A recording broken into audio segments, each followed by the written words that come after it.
Good day, Bashar. And you, good day. Um, well, I'm very excited to be talking to you. Oh, well, thank you. We are very excited as well. All the time. And well, Yay. I suppose I feel very much like a child. You are, I know. especially in comparison to us.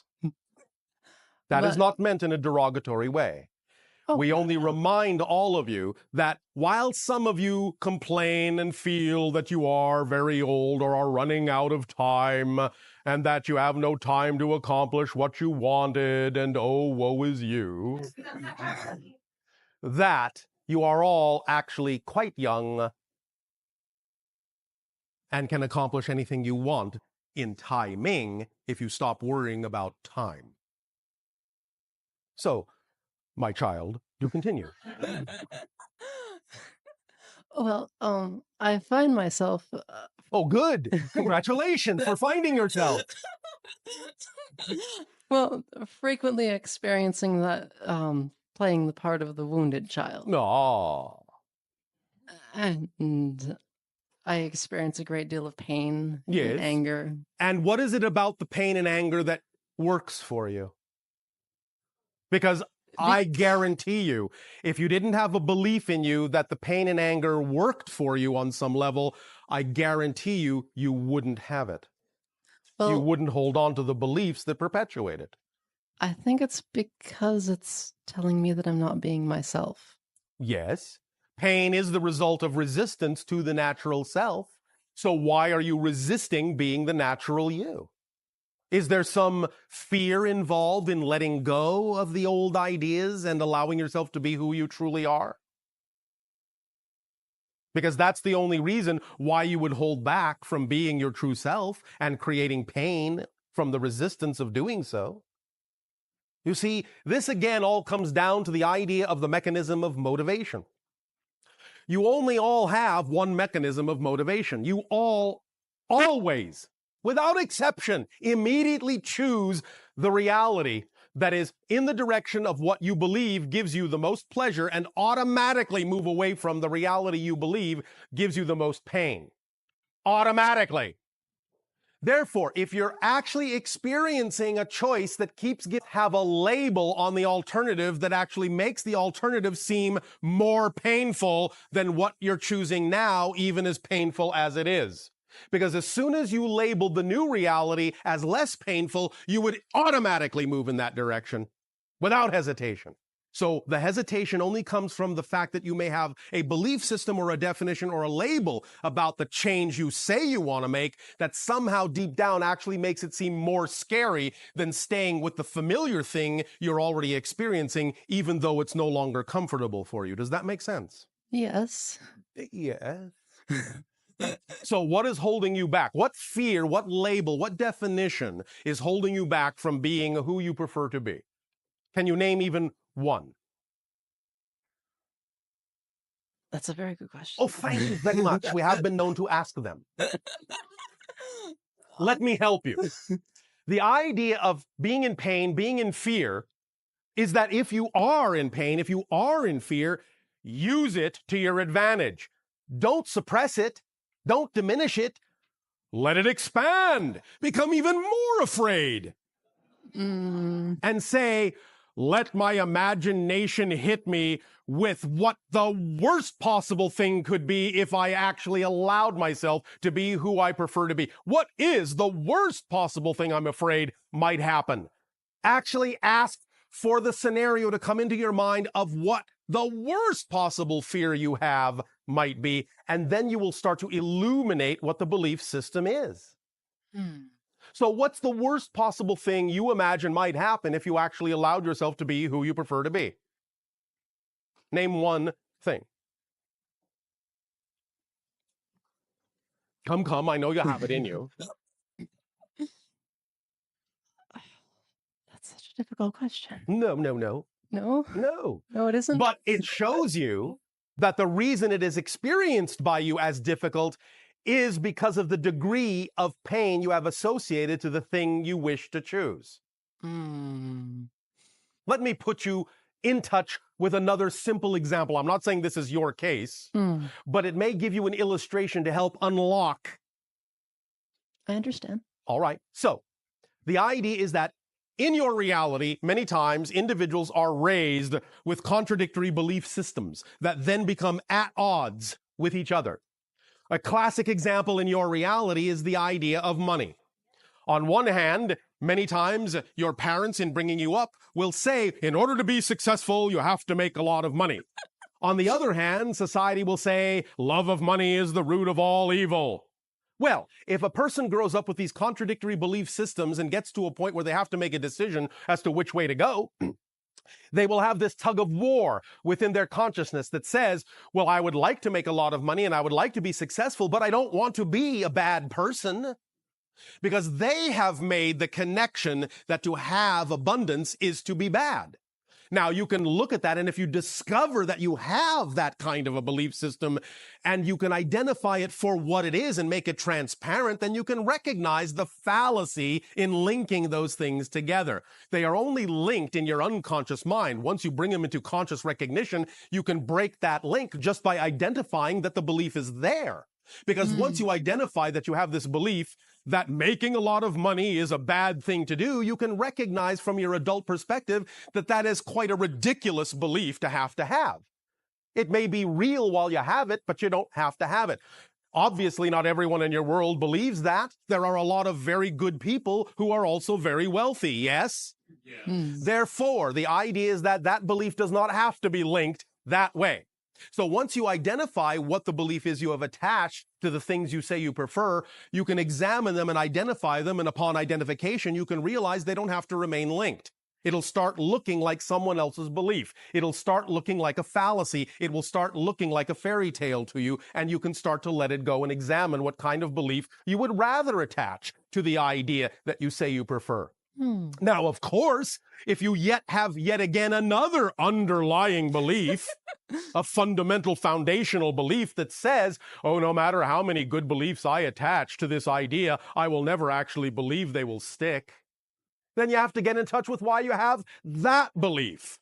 But as you keep examining the different beliefs that are connected to one another, that are interlinked, you will eventually unravel and unkink them all, and you will get to the basic fundamental belief, and once you unkink that, they will all fall apart.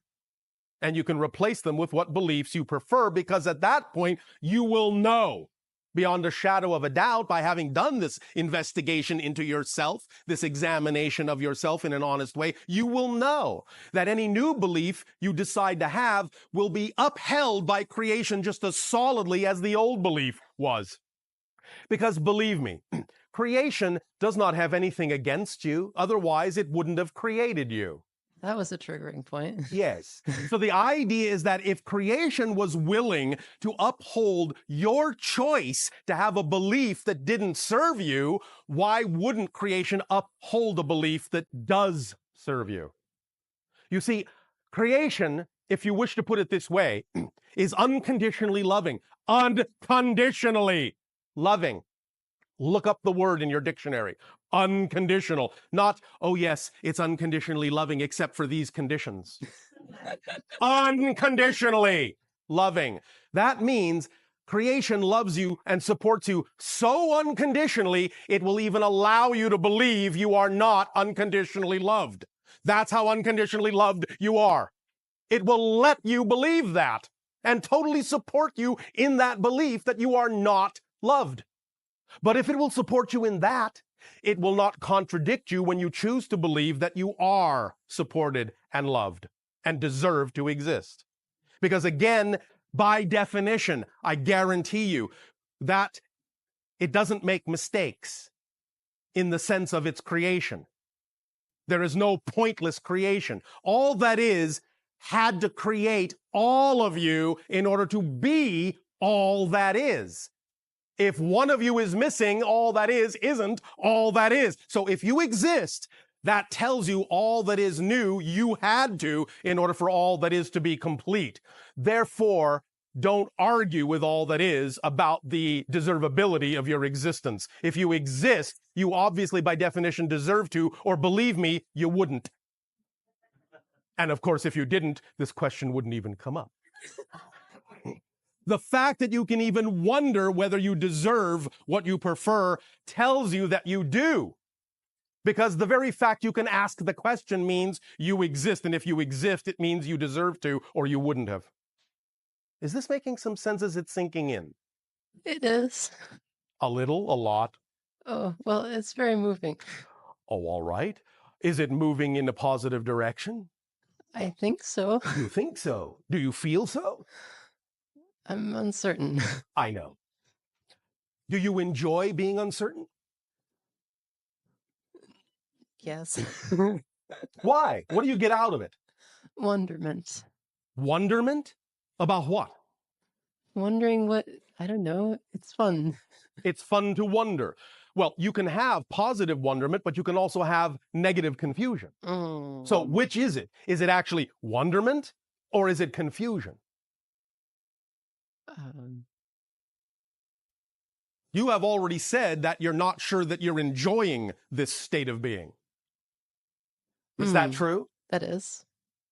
Yes? Yes. Then doesn't that mean it's not wonderment in the positive sense? I suppose. You suppose. Are you even confused about the definitions of things? Oh, all the time. Oh, all the time. All right. Well, why don't you make a decision to be more definitive about your definitions? Ooh. Ooh. Is that too scary?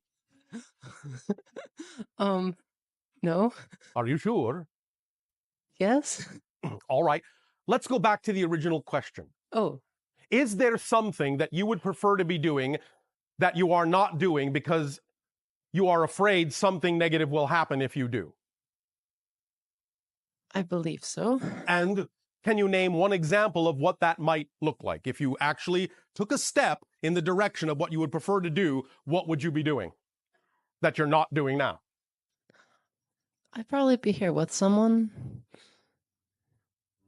All right. And what are you afraid of? I'm afraid. Yes. Don't be afraid to be afraid. It's all right to be afraid.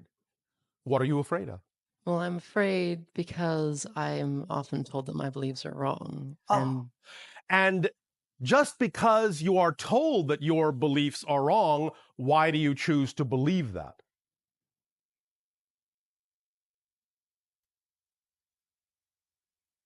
Because I trust the person telling me. Instead of yourself. Yes. Why? Oh. What do you get out of giving your power away like that?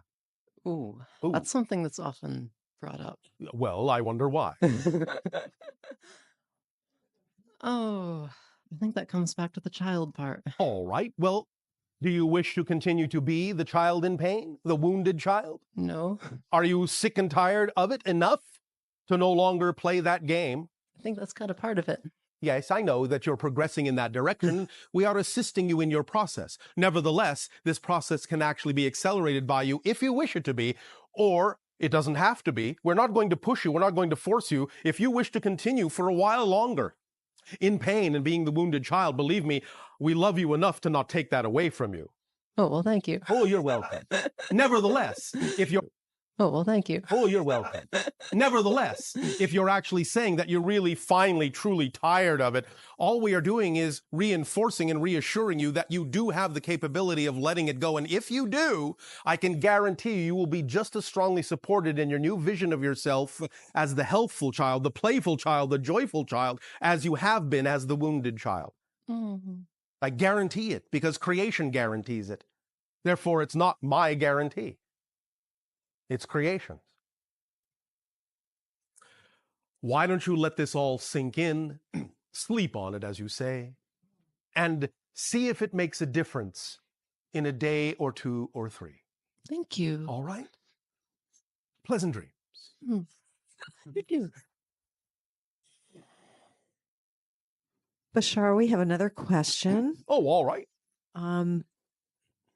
Is spoon bending shifting realities? Spoon bending is shifting realities. Bending anything is shifting realities. Any movement at all that you perceive is a shift in reality because every single discrete reality is simply a static snapshot, unchanging. The only way you experience any change at all is by focusing and shifting your consciousness through the different realities. Again, much like the beam of light from a projector through the different frames of film. Each frame is static, frozen, a snapshot, unmoving. But you create the illusion of movement by passing the frames in front of the projector light, which is your consciousness. So as you shift from reality to reality that is representative of a different position, those are all different parallel realities. So bending anything, including spoons, is just a matter of understanding how to shift your focus from one reality to another, wherein those realities, the spoon is simply representative of a different configuration. That's one way of looking at it. There are, of course, other ways of looking at it, depending upon who is looking. All right? I have some sense of you discussing how it's helpful to be able to spoon bend Well, for it your can be. consciousness. But again, the idea is that's just one more permission slip. If an individual's belief system decides that attempting bending spoons is a way to reflect to themselves the reality of the existence of different parallel realities, then it can be a helpful tool. But again, it is simply another permission slip to allow them to grant themselves permission to be more of who they are and be more aware of the being that they have been created to be. I see. Okay, great. Thank Thank you. you for bending our ear.